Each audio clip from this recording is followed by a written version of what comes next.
शक्ति, मां शक्ति, मां शक्ति।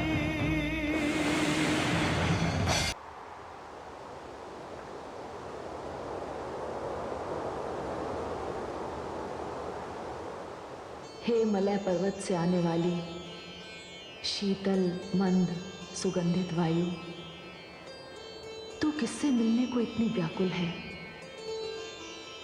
जो इतनी तीव्र गति से भागी चली आ रही है।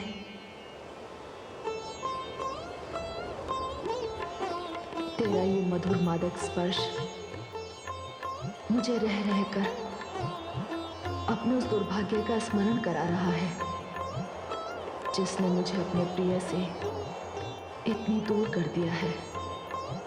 हे वायु, जिनसे मिलने का ना तो मेरे पास कोई उपाय है और ना ही कोई साधन। हे मलय वायु, आज तेरे भाग्य से मुझे ईर्ष्या हो रही है। यदि मैं भी वायु होती तो इसी तीव्र गति से दौड़कर अपने प्रिय के चरण स्पर्श करती और अपने भाग्य को सराहती हुई यहाँ लौट आती। तू उसी ओर जा रही है तो मेरा ये कार्य अवश्य करना। हे मलय वायु, तू मेरे इन हाथों को छूकर जा रही है तो मेरे आराध्य देव के चरण स्पर्श करना। कदाचित तेरे स्पर्श से वे मेरी व्याकुलता, मेरी दशा को समझ जाए।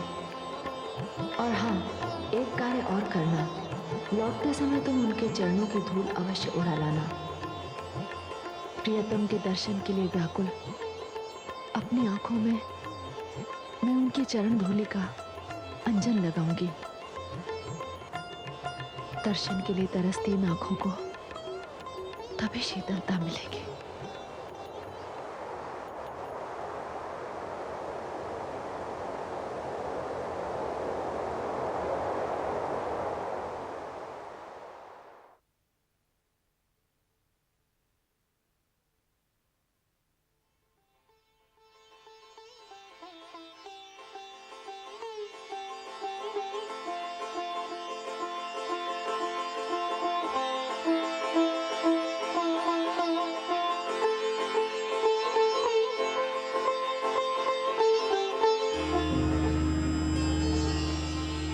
देवी गौरी, प्रणाम। कौन है आप? मैं मलय वायु हूँ। मलय वायु? और यहाँ? हाँ, आपने मुझे कुछ कहने के लिए रोका, इसलिए मैं रुक गई। क्यों मेरा उपहास कर रही हो? मेरे कहने से भला वायु रुक सकती है क्या? क्यों नहीं रुकेगी? किसमें इतनी शक्ति है जो आपके आदेश का पालन ना करे? आप तो शक्ति है देवी। नहीं, यदि मैं शक्ति होती तो किसी की अवश्य होती, और जिसकी होती तो उससे इतनी दूर क्यों रहती? तो हे देवी, आपका यही संवाद मैं अक्षर अक्षर उन तक पहुंचा दूंगी जिनकी आप शक्ति हैं। आप उन्हें कैसे जानती हैं? मैं जब भी उधर से बहती हुई निकलती हूँ, शक्ति की प्रतीक्षा में देवादिदेव शिव को व्याकुल देखती हूँ। हे देवी, मैं अब और अधिक देर नहीं रुक सकती। उनके चरण स्पर्श करती हुई आपके आदेश का पालन करूंगी।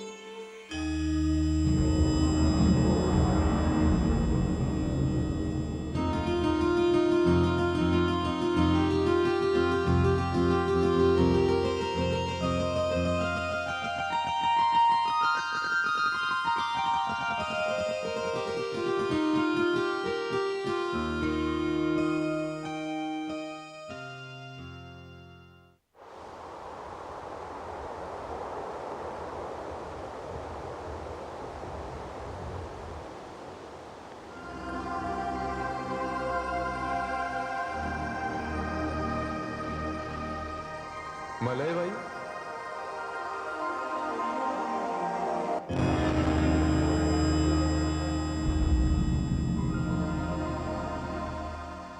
भगवान शिव को मलय वायु का प्रणाम। हे शीतल मन सुगंधित वायु, सारा संसार आपके आगमन की प्रतीक्षा करता रहता है। जीवन के संताप से झुलसे हुए लोगों को आप सुख पहुंचाती हैं, शांति पहुंचाती हैं। आप धन्य हैं, आप सारे संसार की निस्वार्थ सेवा करती हैं। आपका एक स्पर्श पाने के लिए मानव, दानव और देवता सभी तरसते रहते हैं। सत्य कहा प्रभु आपने, किंतु आज मैं आपका स्पर्श पाने के लिए कैलाश पर आई हूँ। मेरा स्पर्श? ये आप क्या करेंगे देवी?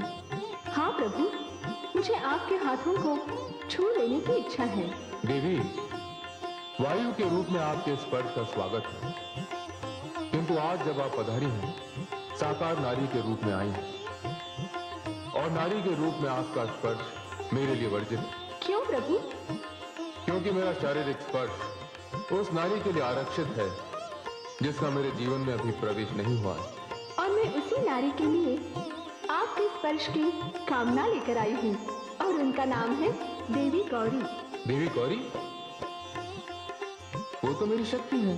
मैं आपकी शक्ति देवी गौरी के निवेदन पर उनके कमल जैसे हाथों का स्पर्श करके यहाँ आई हूँ, आपके चरण स्पर्श करने। आप तो त्रिकालदर्शी हैं, त्रिभुवननाथ हैं, अंतर्यामी हैं। आप तो जानते ही हैं कि जैसे जैसे प्रजापति दक्ष का विरोध आपके लिए बढ़ता जा रहा है, वैसे वैसे देवी गौरी की आपके प्रति आस्था और भक्ति बढ़ती जा रही है। भोलेनाथ, वियोगिनी का दुख मुझसे देखा नहीं गया, इसलिए उनका संदेश लेकर यहाँ आ गई। अब आज्ञा दीजिए। प्रणाम। ठहरे देवी। देवी, गौरी का संदेश तो आपने मुझ तक पहुंचा दिया, अब मेरा उत्तर भी लेते जाइए। जाकर गौरी के कान में कहना कि उसके बिना खिले हुए कमल वर्षों की तरह लगते हैं। वर्षा ऐसी लगती है मानो आकाश से खौलता हुआ तेल बरस रहा हो। पहले जो कुछ भी अच्छा लगता था, अब वही पीड़ा देने वाला लगता है। वासंती पवन भी सांप की फुंकार लगती है। देवी, गौरी से कहना कि उसके और मेरे प्रेम का रहस्य केवल मेरा हृदय जानता है, और मेरा हृदय गौरी के पास है। आपकी वाणी सुनकर मेरे कान धन्य हो गए। मैं आपका ये संदेश देवी गौरी तक अवश्य पहुंचा दूंगी।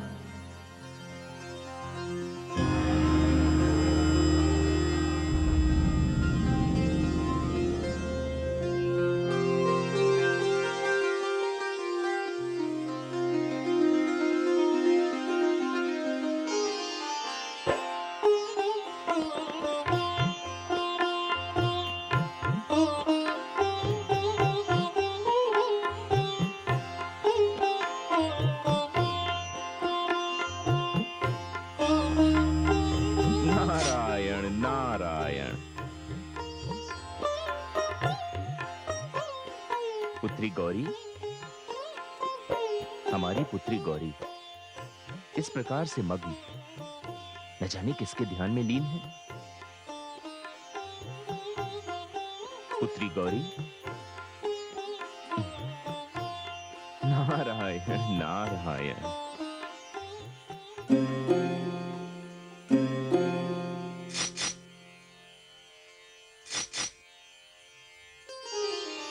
तायाश्री, आप?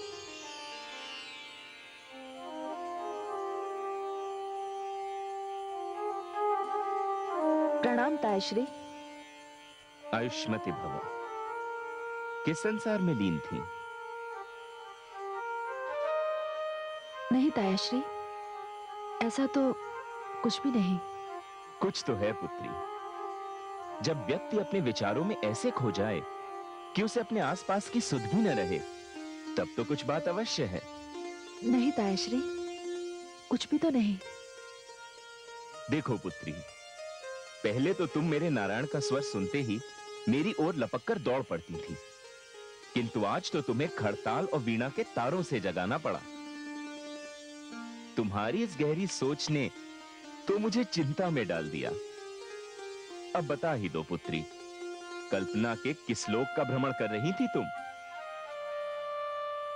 तायाश्री, वो मैं पिताश्री के साथ काशी यात्रा पर गई थी ना, वहां से लौटकर आने के पश्चात। नारायण नारायण, मैं कहता था ना पुत्री कि तुम्हारा इस प्रकार से खो जाना बिना कारण नहीं है।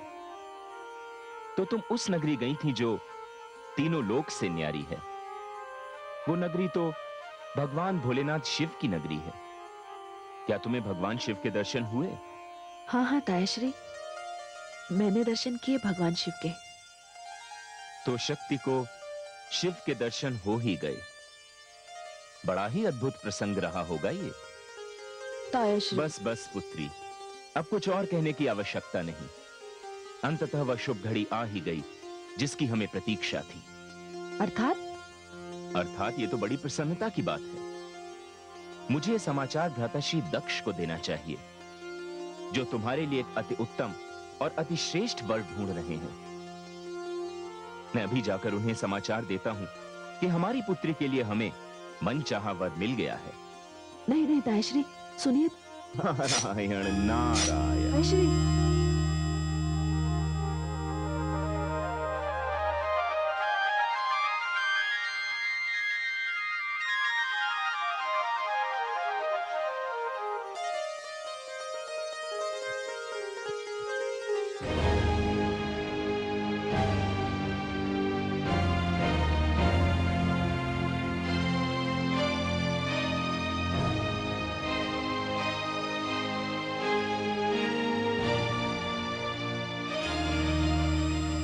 नारायण नारायण। प्रणाम देवर्षि नारद। आयुष्मान भव, कीर्तिमान भव। क्या बात है देवर्षि, आज आप बड़े प्रसन्नचित्त दिखाई दे रहे हैं। सत्य वचन भ्राताश्री दक्ष, सत्य वचन। जब व्यक्ति का मधुर सपना साकार हो जाता है तो प्रसन्नता अपनी सीमाओं को लांघकर वहां पहुंच जाती है जहां मन मस्तिष्क में तरंगे उठ रही हों, हृदय के तार झंझना रहे हों और पग अपने आप नृत्य कर रहे हों। भ्राताश्री दक्ष, आज मैं आपको वो समाचार देने आया हूं जिसे सुनकर आपके जीवन की सारी चिंताओं का समाधान हो जाएगा और आपके जीवन की जो सबसे महत्वपूर्ण महत्वाकांक्षा है वह भी पूरी हो जाएगी। देवर्षि, आप कहना क्या चाहते हैं, मैं समझा नहीं। भ्राताश्री, आपके जीवन की सबसे बड़ी चिंता पुत्री गौरी का विवाह है ना? नहीं देवर्षि, पुत्री गौरी का विवाह मेरी सबसे बड़ी चिंता नहीं है। वो वर है जो सर्वश्रेष्ठ हो, सर्वोत्तम हो। नारायण नारायण। भ्राताश्री, बस वही समाचार तो मैं आपको देने आया हूं जिसे सुनकर आप भी आनंद विभोर होकर मेरी तरह धरती और आकाश के साथ झूम झूम के नृत्य करने लगेंगे। अर्थात भ्राताश्री, पुत्री गौरी के लिए वो वर मिल गया है जो सर्वश्रेष्ठ है, सर्वोत्तम है और पुत्री गौरी के योग्य भी। कौन है वो? भ्राताश्री, उसे कौन नहीं जानता। उसकी महिमा तो तीनों लोक में समाई हुई है। उसके वैभव के आगे कुबेर का धन तुच्छ है। उसके व्यक्तित्व पर तो देवता भी मुग्ध हैं। उसके ललाट पर चंद्रमा का प्रकाश है और उसके नेत्रों में सृष्टि का आदि और अंत समाया हुआ है। देवर्षि नारद, देखिए, अब आप मेरे धैर्य की और परीक्षा न लीजिए। कौन है ऐसा वर? भ्राताश्री, जिसके कंठ को छूकर विष भी अमृत हो जाता है, जो चंद्रमा को भी शीतलता प्रदान करता है, वो भगवान शिव के अतिरिक्त और कौन हो सकता है? क्या प्रलाप कर रहे हैं आप? आपने सोमरस तो नहीं पी रखा है? आपकी मति भ्रष्ट तो नहीं हो गई? ये किसका नाम ले लिया आपने? भ्राताश्री दक्ष, आपको पता है आप क्या कह रहे हैं? कहां धरती पर सर्वांगीण सौंदर्य की जीवित प्रतिमा मेरी पुत्री गौरी और कहां कुरूपता का साकार रूप वो उद्दंड शिव? भ्राताश्री, ये आप क्या कह रहे हैं? वो तो विनम्रता की साक्षात मूर्ति हैं। शिव से श्रेष्ठ जामाता तो आपको तीनों लोक में ढूंढने से भी नहीं मिलेगा। सुर नर मुनि सभी के परम प्रिय हैं वो। देवर्षि नारद, आप उसकी प्रशंसा में आकाश और धरती एक कर रहे हैं, जो मेरी पुत्री के पैरों की धूल भी नहीं।